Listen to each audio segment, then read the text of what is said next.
جو اس وقت پورے معاشرے پر مسلط ہے اور مدرسوں کو تو کھا رہی ہے، وہ ہے یہ کیمروں والا موبائل۔ یہ ایک بلا ہے، ایک مصیبت ہے، اور افسوس ہے کہ پورے معاشرے کو کھا گئی ہے۔ اور بڑے سے بڑا عالم، بظاہر متقی، بظاہر نمازوں کو پابند، لیکن اس کے پاس یہ موبائل جو ہے، یہ جس کو آج کل اسمارٹ موبائل کہتے ہیں۔ اسمارٹ کیا ہوتا؟ وہ تو تباہ کن میزائل ہے، وہ موبائل نہیں ہے، وہ میزائل ہے۔ وہ انسان کے اخلاق کو تباہ کرنے والا، وہ انسان کے دین کو تباہ کرنے والا، انسان کے اوقات کو تباہ کرنے والا میزائل ہے وہ۔ تو اس کے اوپر ہم نے یہاں پابندی لگائی ہے، اور اسی لیے لگائی ہے کہ جو اس میں بڑے عظیم نقصان ہیں۔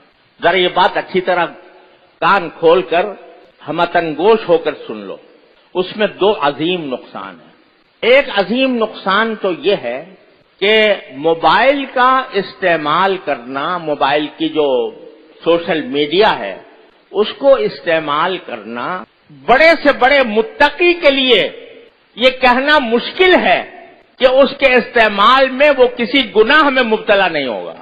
بڑے سے بڑا متقی شیطان، حدیث میں نبی کریم صلی اللہ علیہ وسلم کا ارشاد ہے کہ شیطان جو ہے، نگاہ جو ہے وہ شیطان کے تیروں میں سے ایک اہم تیر ہے، اور قرآن کریم میں ہے کہ شیطان تمہارے رگوں میں اس طرح دوڑتا ہے جیسے کہ خون دوڑتا ہے۔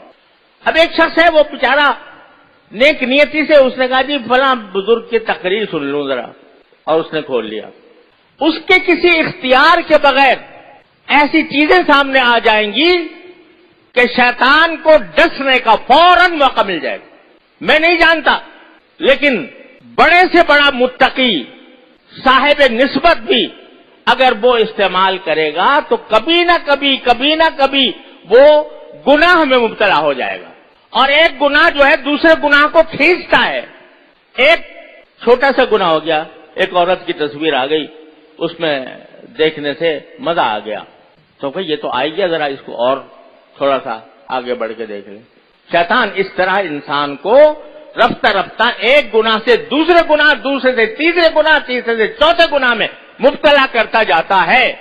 تو اس لیے میں کہتا ہوں یہ میزائل ہے ہاتھوں میں، عام انسان کے لیے بھی، اور یہ اصول سارے عالم علمی دنیا میں مسلم ہے کہ دفع مضرت جلب منفعت سے مقدم ہے۔ آپ کہتے ہو کہ بھئی اس موبائل سے تو ہمیں بہت سے مواعظ سننے کو ملتے ہیں، ہمیں بزرگوں کے ہدایات اور نصیحتیں سننے کو ملتی ہیں، اس میں ہم ایسے پیغامات کا تبادلہ کرتے ہیں جو ایک دوسرے کے لیے فائدہ مند ہوتے ہیں۔ تو یہ کیا ہوئی ہے؟ یہ جلب منفعت اور نگاہ کا بہک کر کسی غلط جگہ پر چلا جانا، یہ مضرت کبریٰ ہے۔ تو دفع مضرت مقدم ہے جلب منفعت کا۔ لہذا ایک بات تو یہ ہے کہ یہ عام آدمیوں کے لیے بھی خطرناک ہے، لیکن دوسری وجہ یہ ہے کہ اس بات کا تجربہ ہے، مشاہدہ ہے، اس میں کوئی ادنا شک و شبے کی گنجائش نہیں ہے کہ اوقات ضائع کرنے کا اس وقت اس سے بڑا کوئی اور راستہ نہیں۔ اگر طالب علم ہے تو اس کا وقت اتنا قیمتی ہے کہ اس کا ہر لمحہ طلب علم میں صرف ہونا چاہیے، مطالعے میں صرف ہونا چاہیے، تکرار میں صرف ہونا چاہیے۔ اگر اس کو کوئی مسئلہ سمجھ میں نہیں آیا تو اس کو چین نہیں آنا چاہیے اس وقت تک جب تک کہ وہ سمجھ میں نہ آ جائے، چاہے وہ طالب علم ہو چاہے استاد ہو۔ اس کا تو ایک ایک وقت قیمتی ہے، ایک ایک لمحہ قیمتی ہے۔ یہاں تک کہ ہمارے بزرگوں نے یہ فرمایا تھا کہ طالب علم کو مغرب کے بعد اوابین بھی نہیں پڑھنی چاہیے، صرف 2 سنت پڑھے اور اپنے مطالعے میں لگ جائے۔ یہ تلقین ہوتی تھی ہمارے اکابر کی طرف۔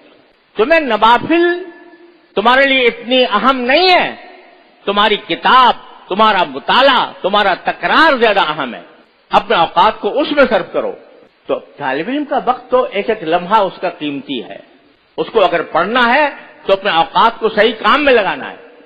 اور یہ موبائل جو ہے یہ تمہارے اوقات کو ضائع کرنے والا ہے، تجربہ ہے، اس میں کوئی ادنا شبہ اور شک نہیں ہے کہ یہ اوقات کو ضائع کرنے والی ایک بہت بڑی وبا اور مصیبت ہے جو ہمارے اوپر نازل ہو گئی ہے۔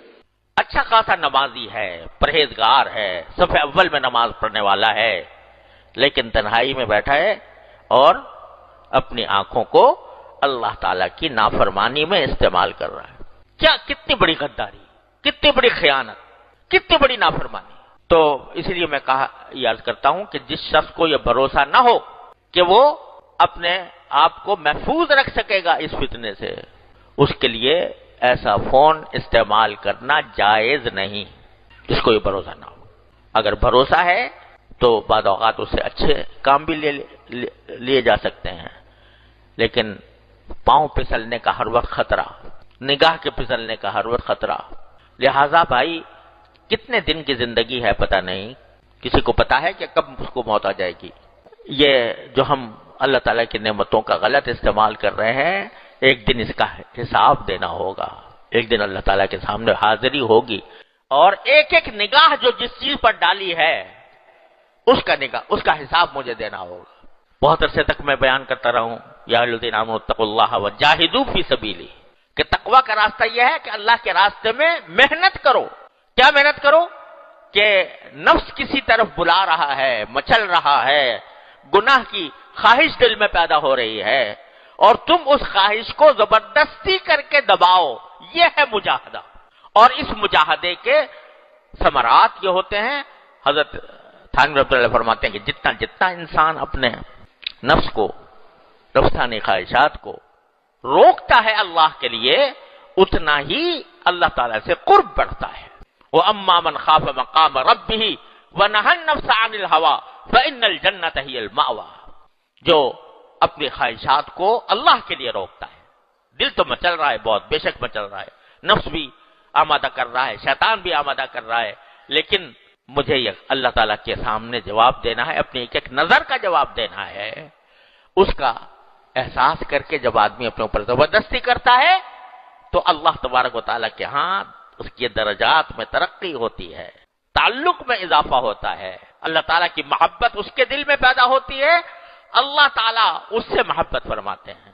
تو میرے بھائیوں اور بہنوں، اللہ تبارک و تعالیٰ کی نعمتوں کا پہلے تو احساس کرو، کثرت سے سوچا کرو کیا کیا نعمت مجھے ملی، اور اس نعمت کو صحیح استعمال کرنے کے لیے اپنے نفس کو اپنے اس پر زبردستی کرو، اور اس کی نافرمانی میں استعمال کرنے سے اپنے آپ پر زبردستی کر کے بچاؤ۔ السلام علیکم۔ جی دوستو، آپ نے دیکھا اور سنا شیخ مفتی تقی عثمانی صاحب حفظہ اللہ کو کہ شیخ مفتی تقی عثمانی صاحب حفظہ اللہ کیا بیان فرما رہے تھے۔